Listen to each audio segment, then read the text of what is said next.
Hi guys, it's me, Ursula. A lot of my friends ask me, Ursula, how do we go gluten-free? How do you do it? I'm gonna share with you the main questions I get asked on a frequent basis. Why I'm gluten-free, what happens when you eat gluten. I'll be giving you a survival guide and of course, a recipe. I've been gluten-free for 10 years now. The biggest question I get is, what happens when you eat gluten? So number one is severe pain. I would get the worst stomach cramp, blow up like a balloon, would have to lie in bed, man down for a whole day, and then be having pain for the next 4 to 7 days. Number two is my skin. So when I was at school, I used to have the worst breakout. It's actually a miracle that I don't have scarring. Thirdly, feel uncomfortable. And fourth one that happens for me is that I get shoulder pain. There is a meridian in your shoulder that links to your small intestine. Gluten can manifest in your body in many different ways. Is it hard?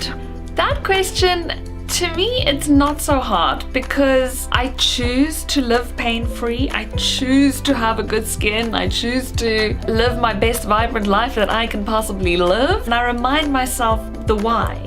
So know your why. Know why you want to go off it. Whether it be skin, whether it be weight, whether it be hormones. Know your why. So what is gluten? Gluten is a protein composite that is found in grains such as wheat, spelt, and rye. Beware of the rye and the spelt. And then other grains to stay away from is couscous and barley. Grains that you can have rice. You can have quinoa, millet. Millet is also quite an easy grain to digest. Sneaky gluten. Okay, you get sneaky gluten, and this is what people don't always know of. So I'm just gonna put out the warning signs for you. Soy sauce.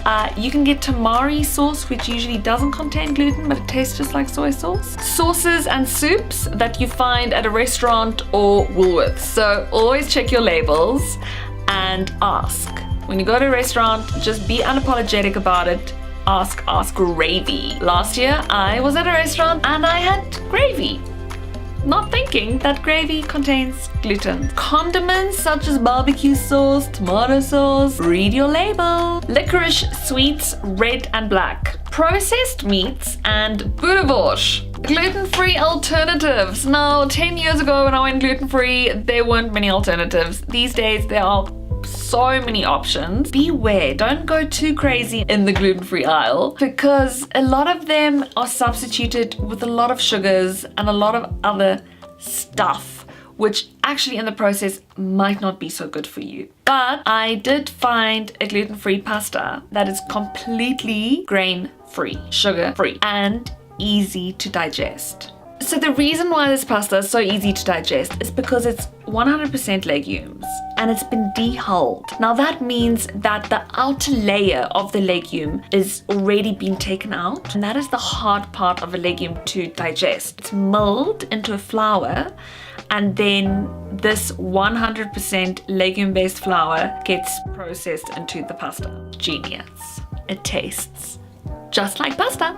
Friends have been asking me, where can we get this pasta? The best price is at Discam, but just go to Discam. Now for my gluten-free survival guide. Never focus on what you can't eat. There is a world of food outside gluten that you can have. Be prepared. Every Sunday, I put on the oven, I put in a whole butternut and sweet potato. Without oil, I don't even cut it up, I just pop it into the oven. I put that into a Tupperware, pop it into the fridge, and for the whole week, I will put that butternut or sweet potato as my starch into salads or eat it with my food. Another tip is empower yourself, read up, gain some knowledge. There are great gluten-free recipe books, and join the community on Facebook, on Instagram.